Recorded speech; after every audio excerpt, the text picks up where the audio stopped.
Welcome in. Paul Catalina's Top 5, the perfect college football team, continues today as we jump into the offensive line, brought to you by Texas Beef House. Use promo code 365sports for 10% off of your order. They got another auction coming on up, so go to bidonbeef.com and find out when that is and all the details.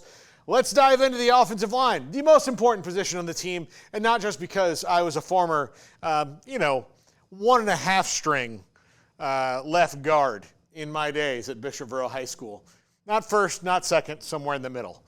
Sixth offensive lineman. We'll call me that. We'll call me the sixth offensive lineman. I was plug and play, baby. Sixth man of the year. Yeah. Look, everybody needs a sixth one because you don't know what's going to happen to one of the top 5. So, anyway, I really hope that none of my high school friends see that. It's going to happen, and I'm going to get a text. I know it is. Left tackle, Kelvin Banks Jr. at Texas. You know what I love about Kelvin Banks Jr.? Before I get into the actual, why he's so lethal. You see that? That's a punch right there, baby. That's old school. That's Nate Newton. That's Larry Allen. That's a good old punch. Now, look, it's better for everybody and all the way around. Tyron Smith has 15% body fat, but he's just carved up. You see a lot of these guys, and now they're just gigantic and shredded up. And it leaves me nostalgic for the time where a punch could still be an elite athlete. And Kelvin Banks has that. Look, Quinn Ewers does not have to worry about Kelvin Banks' guy most of the time. Now, he did have some problems with Braylon Trice last year in the playoffs, but that puts him in a fraternity of everyone who's ever played Braylon Trice in his career.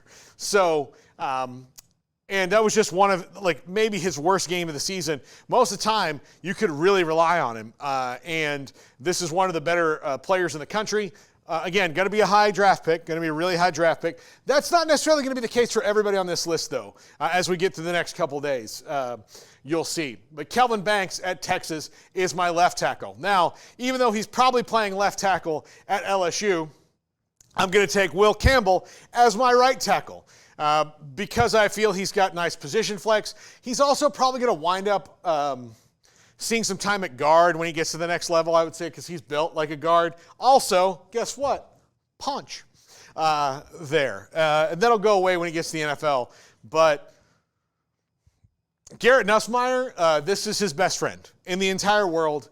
Even if they're not really best friends, this is his best friend in the entire world because this is the guy who's going to allow him to stay upright most of the time.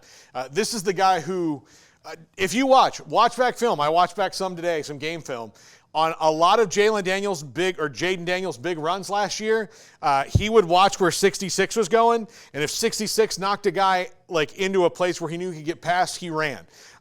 So Will Campbell is a machine at tackle, and I would not want to be across from him. His arms are so long they don't fit in this picture right here. That is what you want from an offensive lineman, especially on the outside at tackle. Let's go to center. Parker Brailsford, who is now at Alabama. This is him last year at Washington. He followed Kalen DeBoer to Alabama. I could not find a high enough res picture of Parker Brailsford in his spring uniform, so that's why it shows him here at Washington. But he has transferred. He followed Kalen DeBoer there. This was not a battle. There was no, when I went through the offensive linemen throughout the country, there's about 12 that I considered to put on this list.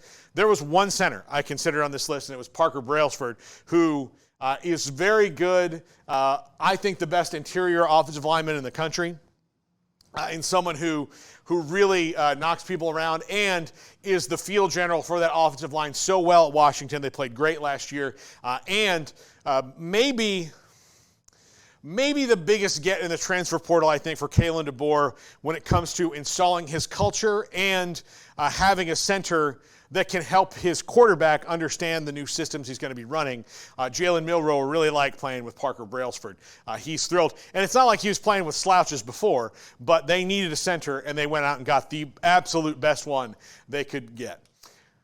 Left guard, Donovan Jackson at Ohio State. Ohio State is the best roster in the country. You've heard me say it a million times. He is certainly part of that. He is going to knock people around. Huge interior lineman, not just wide but tall. Also, you can't see it here, but punch. So got a little bit of that too. Really, really good on the run blocking. He's going to have two great running backs in Travion Henderson and Quinshon Judkins to block for this year. Will Howard will really enjoy the skills of Donovan Jackson, a big dude who is really lethal. And I had to save the best for last here. Tate Ratledge from Georgia. This is him sitting out the Orange Bowl last year. So some Georgia players did. But, I mean, this guy has used the words, "I like to party," more than once in his life, and it's probably a daily thing for him. This is a guy who, if you say anything bad about the movie Smokey and the Bandit, he will punch you in the throat. You don't want to do that around Tate Ratledge. And in spite of the fact that he looks not awesome, but awesome, because that's how he would say it,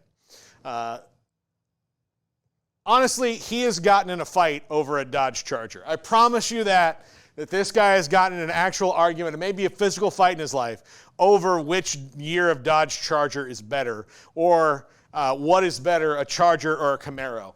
That has happened. Because look, he not only has the mullet, right? He not only has the mullet, he has the lines too. This guy is straight out of 1987, and I couldn't love him more for it. But in addition to all that, and being awesome, Tate Ratledge is also one hell of an offensive lineman. And anybody who's played with him can tell you that he will absolutely take up space. He is not going to let your defensive tackles just get in there.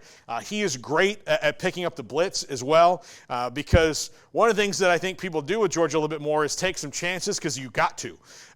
Because they're going to beat you if you do or if you don't. So if you do take a chance. So if they're going to send a linebacker, Tate Ratledge really good at picking those up and doing that. Now, I'm not sure what side of the line he's going to play in Georgia this year, and they do like to play everybody kind of all over the place. But Tate Ratledge, background character in the Ballad of Ricky Bobby, is certainly going to be our right guard. And I will, full transparency here, it came down to him and another player. But come on, it's Paul Catalina's top five. You don't think this guy is getting in my top five?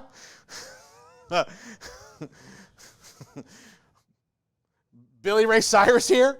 I mean, come on. This guy's destined for greatness. I'm telling you right now.